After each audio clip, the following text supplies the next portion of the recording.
Yo, what's up mga kabida? Maayong adlaw sa inyong tanan. So nalapunta diri karon mga kabida. Gusto na ko i-flex sa inyo ang among pwede na mong ikapanghambog bilang mga nagapuyo din sa bukid mga kabida o gulili nyo ni makita dito sa syudad. Ari mga kabida, tanawa.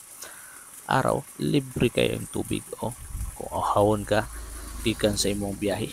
Uhawon ka sa imong paglakaw.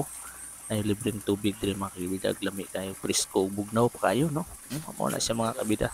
Sarap kayang tubig yan ni mga kabida. So, araw, nature spring na kayo ng mga kabida. Simple na kayo ang kinabuhi. Yan isa mga kapatiran. Dili nyo mo ni basta-basta makita sa syudad. Mahal sa syudad sa kapatiran mga kabida. So, mga po ni, angay na mga ikapanghambog. Isa sa mga ikapanghambog na mo dyan nga nagapuyo sa mga tagabukid mga kabida. No?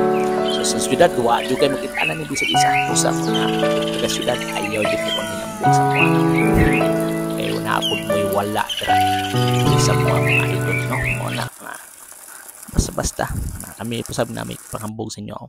Libre kayo na bisang pagpila ka kami mong kwaon rin ng tubig dili lang ni makita idol sa barangay Tinahan agihan lang ni going to Libak or senator ni Aquino mga idol. Dali lang kayo na siya kung hawon ka adto lang diri kabo lang dira mga idol, libre lang kayo, matik na kayo na idol. O presko pa kayo ng tubig mga idol ha.